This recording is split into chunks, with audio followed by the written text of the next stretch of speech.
नगे च सुरेन्द्रे च कौशिके पाद संस्पृशि निर्विशेष मनस्काय श्री वीरस्वामिने नमः। अरहत वाङ्मय में कहा गया है, अनेक चित्ते खलु अयम पुरुषे। यह पुरुष अनेक चित्तों वाला होता है, अनेक भावों वाला होता है। आदमी के मन में कभी अच्छा भाव आ जाता है, अच्छा चिंतन, अच्छा विचार आ जाता है, तो कभी दुर्भावना भी आदमी के मन में आ सकती है, आ जाती है। कभी आदमी आक्रोश में आ जाता है, तो कभी वह शांति में दिखाई देता है। कभी घमंड से परिपूर्ण भाषा बोलता है, तो कभी वह बिना घमंड के भी लगता है, प्रतीत होता है। कभी मन में लालच की भावना आती है, तो कभी संतोष भी अपना रूप दिखाता है। कभी आदमी छल कपट में चला जाता है और कभी बिना छल कपट के भी रह जाता है। कभी राग में, कभी द्वेष में चला जाता है और कभी कभी समता का भाव भी रहता है। यानी एक सामान्य आदमी में ये विभिन्न भाव उभरते रहते हैं। जैसे चित्रपट होता है, सिनेमा आप लोगों ने देखा हो, तो चित्रपट पर या कैनवास जो भी पर वो नए नए दृश्य उभरते रहते हैं। रंगमंच पर नए नए वो दृश्य आते हैं। ऐसे हमारा चित्त एक प्रकार का चित्रपट है। उस पर भी नए नए दृश्य ये उभर जाते हैं। अब एक प्रश्न है कि सामान्य आदमी के चित्त रूपी चित्रपट पर ये नए नए चित्र, दृश्य, भाव क्यों उभरते हैं? इसका क्या कारण है? देखिए, जैन दर्शन में कर्मवाद एक महत्वपूर्ण सिद्धांत है। हमारे भीतर में जो भाव विचार उभरते हैं, खराब अच्छे, वे सब मोहनीय कर्म से जुड़े हुए हैं। मोहनीय कर्म का अभाव या भाव, उदय या विलय, किसी रूप में वे मोहनीय कर्म से संबंधित होते हैं। एक कुआं है या कुंड है, बाल्टी डालो और वो जो पानी है वो ऊपर आ गया, बाल्टी को खींच लो। बाल्टी में कैसा पानी आएगा, जैसा कुएं में और कुंड में होगा वैसा बाल्टी में आ जाएगा। नया पानी तो कहाँ से आएगा? तो जैसे कुएं में या कुंड में जैसा पानी है वैसा डोल में, बाल्टी में ऊपर आ जाता है। उसी प्रकार मोहनीय कर्म की जो स्थिति है, उसके अनुसार हमारे मन में विचार भाव उभर जाते हैं। तो जैसा भीतर में मोहनीय कर्म अपना कार्य कर रहा है, भाव अभाव के रूप में हो रहा है, उसके अनुसार हमारी चित्त वृत्ति बन जाती है। चित्त के चित्रपट पर भाव उभर जाते हैं। ये मोहनीय कर्म ऐसा तत्व है, आदमी से अपराध कराने वाला भी मोहनीय कर्म है। एक सीमा तक तो यूं लगता है कि हमारा संचालक तो मोहनीय कर्म है, हमारे भीतर में वो बैठा है, बस ड्राइवर तो वो है, हमारी ये जीवन की गाड़ी है, उसको मानो मोहनीय कर्म एक सीमा तक वो चला रहा है। और या यूं कह दें कि आदेश निर्देश मोहनीय कर्म देता है, आदमी वैसा नौकर की तरह कर देता है। तो गलत न हो तो एक सीमा तक हम तो मोहनीय कर्म के नौकर हैं, राजा तो मोहनीय कर्म है, वो जैसा आदेश करता है भीतर से वैसा हम कर देते हैं। ऐसे भी कर्मों में तो राजा मोहनीय कर्म को कहा जाता है, पर हमारा राजा भी एक सीमा तक, एक भूमिका तक हमारा राजा तो मोहनीय कर्म है, बस हम तो उसके कर्मचारी हैं, जैसा आदेश आता है वैसा कर देते हैं। अब यह मोहनीय कर्म जो राजा है, अब कई बार राजा को भी तो गद्दी से हटा दिया जाता है, तख्ता पलट हो सकता है। साधना क्या है? इस मोहनीय कर्म को गद्दी से हटाना, इस राजा को हटाना, तख्ता पलट कर देना, यह साधना अध्यात्म की साधना है। और जो साम्राज्य मोहनीय कर्म के पास में है, उस साम्राज्य से मोहनीय कर्म को च्युत कर देना और सारा साम्राज्य आत्मा के पास ही आ जाए। यानी आत्मा को मोहनीय कर्म की जकड़न से, पकड़ से मुक्त कर लेना, स्वतंत्र बना लेना। जो आत्मा, जो आदमी मोहनीय कर्म के परतंत्र है, वह परतंत्रता समाप्त हो जाए और हमारी चेतना स्वतंत्र स्वतंत्र बन जाए, आजाद हो जाए। इसके लिए जो प्रयास होता है वह अध्यात्म की साधना होती है। आदमी हिंसा करता है, आदमी झूठ बोलता है, आदमी चोरी करता है, और भी गलत काम करता है, वह सारा गलत काम कराने वाला संचालक मोहनीय कर्म है। तो प्रश्न है, आदमी अच्छे काम भी तो करता है, वो फिर कौन कराता है? इसका उत्तर है, जितना जितना वो साम्राज्य मोहनीय कर्म से मुक्त होकर आत्मा के पास आ जाता है, शुद्ध भावों के पास आ जाता है, या मोहनीय कर्म का विलय क्षयोपशम हो जाता है, आगे क्षय हो जाता है, तब आदमी के व्यवहार, आचार, संस्कार सब अच्छे हो जाते हैं।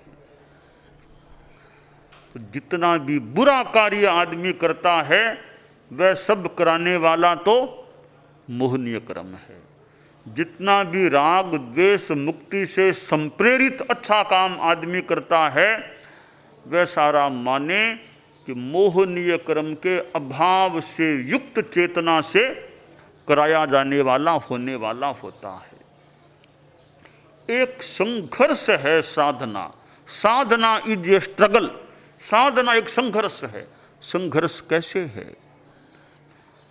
मोहनीय कर्म के उदय भाव और मोहनीय कर्म के क्षयोपशम भाव में टकराहट होती है, संघर्ष होता है, मानो युद्ध होता है। और युद्ध में कभी उदय भाव विजेता बन जाता है, तो कभी क्षयोपशम भाव विजेता बन जाता है। कभी उदय भाव क्षयोपशम को पछाड़ता है, कभी क्षयोपशम भाव मोहनीय के उदय भाव को पछाड़ता है। बस अच्छा काम कराने वाला सामान्य आदमी के लिए मोहनीय कर्म का क्षयोपशम है, बुरा काम कराने वाला मोहनीय कर्म का उदय है, या मोहनीय कर्म का प्रभाव है। मोहनीय कर्म का प्रभाव और मोहनीय कर्म का अभाव।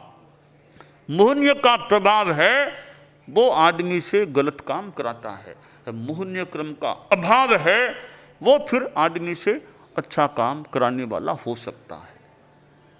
बुरा काम नहीं होगा अगर मोहनीय क्रम का अभाव है तो। यह प्रभाव और अभाव इन दोनों का मानो संघर्ष चलता है। अध्यात्म की साधना है इस मोहनीय क्रम को कमजोर और क्षीण करने का अभ्यास। यह अध्यात्म की साधना होती है, मूल चीज यह है। अब उसके ये सहयोगी तत्व हैं, उस साधना के अंगभूत जो तत्व हैं वह स्वाध्याय भी है, ध्यान भी है, तपस्या भी है, अनुप्रेक्षा भी है, संयम का अभ्यास है। ये सारे जो तत्व हैं वे उस अध्यात्म की साधना के परिकर के सदस्य हैं। मूल निशाना है कि मोहनीय कर्म वो कैसे क्षीण हो। भगवान महावीर ने और क्या किया था? इस ताल पिशाच को, मोहनीय कर्म को पछाड़ दिया था, नष्ट किया था। उन्होंने सपने में भी देखा था ताल पिशाच की यह बात।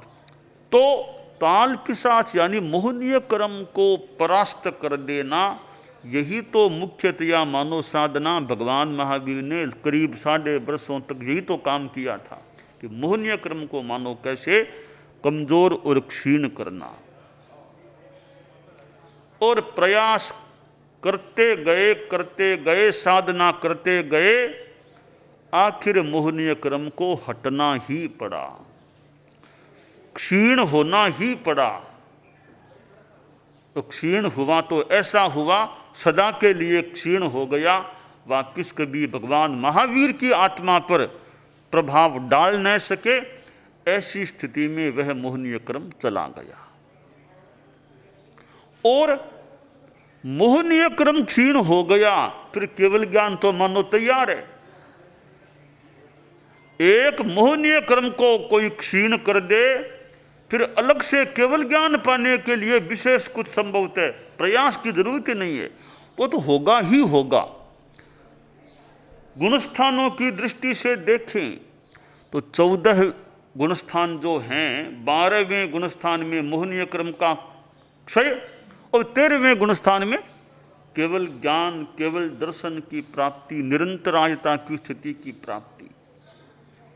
केवल ज्ञान को मानो विराजमान होने के लिए अमोह का सिंहासन आसन चाहिए कि वो मिल गया तो केवल ज्ञान तो विराजमान होने को तैयार है। तो अध्यात्म की साधना मुख्यतया मूलतः इस मोहनीय कर्म के विलय के अभ्यास के रूप में होती है। परम पूज्य आचार्य भिक्षु हुए, युवा अवस्था में संतता को स्वीकार किया और साधना अपने ढंग से की, साधना में लगे। कठिनाइयां भी आई पर चलते गए। कठिनाइयां तो जिंदगी में आ सकती हैं, जहां तक संभव हो सके चलना संभव है तो चलने का प्रयास करें। अध्यात्म के क्षेत्र में यह मोहनीय कर्म कई बार कठिनाइयां पैदा कर सकता है, परंतु निराश नहीं होना चाहिए। कठिनाइयां करने वाला कठिनाइयां करता है तो साधक जो कठिनाइयों के कांटे हैं झाड़ू से उन्हें साफ करने का प्रयास करे। एक आदमी कांटे डालता है, दूसरा आदमी कांटे की सफाई करता रहे और आगे बढ़ता रहे। तो कांटों की चुभन भी कभी कभी सहनी पड़ सकती है, तो जहां तक संभव हो सके चलते रहो, रुको मत, आगे बढ़ो। मोहनीय कर्म की कठिनाइयों से रुक जाएंगे फिर तो वह मोक्ष का प्रसाद मिलेगा ही कैसे। मोक्ष को पाना है तो मोह को हटाना है। मोक्ष या मोह एक रह सकता है, दोनों साथ नहीं हो सकते। कि मोक्ष भी है और मोह भी है, मोह भी है और मोक्ष भी है, दोनों साथ नहीं रह सकते। मानो कि दोनों में भयंकर विरोध है, घना विरोध है। मोह है वहां मोक्ष नहीं, और मोक्ष है वहां मोह नहीं। मोह तो दोनों में है, दोनों में मोह तो है, पर है और क्षय का अंतर है। या है रहेगा और या क्षय रहेगा, दोनों साथ नहीं रह सकते। संत लोग साधना करते हैं और कभी कभी साधना में प्रमाद भी हावी हो सकता है, पर साधु और प्रयास करे कि प्रमाद से अप्रमाद की ओर मैं आगे बढ़ूं। परम पूज्य आचार्य तुलसी ने जो अनुव्रत की बात बताई, जैन अजैन कोई भी अनुव्रत को स्वीकार कर सकता है। वे अनुव्रत के संकल्प हैं, वो भी कुछ अंशों में मोहनीय कर्म को कुछ काबू में लाने के प्रयास के रूप में वे संकल्प हैं। भले कोई नॉन जैन भी अनुव्रती बने तो कुछ अंशों में तो मोहनीय कर्म को नियंत्रण में लाने का वो मानो प्रयास होता है। परम पूज्य आचार्य महाप्रज्ञ जी प्रेक्षा ध्यान कराते थे कि न प्रियता का भाव और न अप्रियता, नो लाइक नो डिसलाइक, न प्रियता न अप्रियता, न राग न द्वेष, केवल देखो, केवल समता से देखो, प्रेक्षा करो, परसेप्शन करो, केवल शुद्ध भाव से, राग द्वेष मुक्त भाव से देखो, भीतर में देखो, श्वास को देखो, शरीर के संवेदनों को देखो, राग नहीं द्वेष नहीं। यह समता की साधना का अभ्यास है। मोहनीय कर्म पर मानो प्रहार करना होता है कि मोहनीय कर्म मेरा क्षीण पड़े। मोह पर विजय हो जाए तो मानो फिर तो मोक्ष निकट है, तैयार है। ये मोह विजय की साधना अध्यात्म की आराधना, अध्यात्म की साधना होती है। मोह पर जीत विजय की श्री प्राप्त हो जाए, बस एक सीमा तक साधना मानो कृतकृत्य हो गई है, साधना संपन्न है। क्योंकि मोह पूर्णतया विजित हो गया, इस जीवन के बाद मोक्ष तैयार है। शायद फिर ज़्यादा कोई प्रयास की जरूरत नहीं है, मोटा मोटी मंजिल के निकट आ गए हैं, अब तो मंजिल, मोक्ष की मंजिल मिलने ही वाली है। तो अनेक चित्ते खलु अयम पुरुषे, यह पुरुष अनेक चित्त वाला होता है, कभी राग, कभी द्वेष, कभी समता का भाव भी। अब हम ध्यान यह दें, जो अनेक चित्तता है उसमें जो एक रागद्वेषात्मक चित्त का भाव है, हम उसको कम करने का, उसको प्रतनु बनाने का, क्षीण करने का प्रयास करें। अनेक चित्तता है, तो वो चित्तता, वो चित्त की स्थिति जो राग द्वेष युक्त है, उसको हम निर्वीर्य और क्षीण और कृश बनाने का प्रयास करें।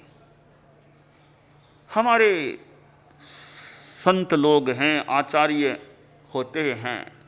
आचार्य और क्या है?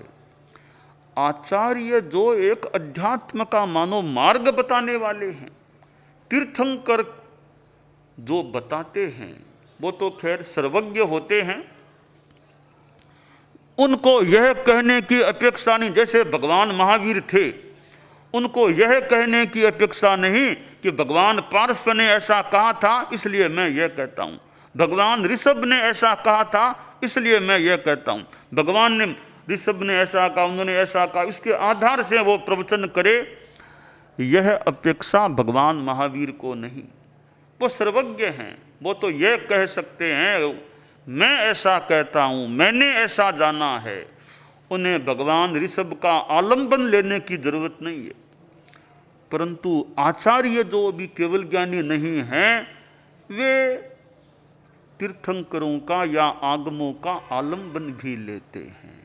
आचार्य कहते हैं कि भी आगम में ऐसा कहा गया है, तीर्थंकर या आगम में ऐसा कहा गया है, क्योंकि वे तीर्थंकर को रिप्रेजेंट करने वाले प्रतिनिधि हैं। तो मूल का नाम लो तो मूल तो तीर्थंकर हैं, आचार्य तो तीर्थंकर है नहीं, तो वे अपने तीर्थंकरों की वाणी को बताने वाले हैं। वे तो मानो तीर्थंकरों के दूत हैं, तीर्थंकरों की बात बताने वाले हैं, यानी आगमों की बात बताएं आचार्य। तो आचार्य हैं वे ऐसा कहें भी कि आगम में ऐसा कहा गया है या तीर्थंकर की वाणी ऐसी है, वे उसके आधार से बोले। तो वे भी अध्यात्म का मानो पथ दर्शन देने वाले होते हैं। तीर्थंकरों के स्थान पर या उनके प्रतिनिधि के रूप में कार्य करना एक मानो उनका दायित्व होता है। तो हमारी अनेक चित्तता में भी जो रागद्वेषात्मक चित्तता है वो हमारी कमजोर पड़े, ऐसी साधना हमें करनी चाहिए। स्वाध्याय, ध्यान आदि आदि के द्वारा वह साधना की जा सकती है।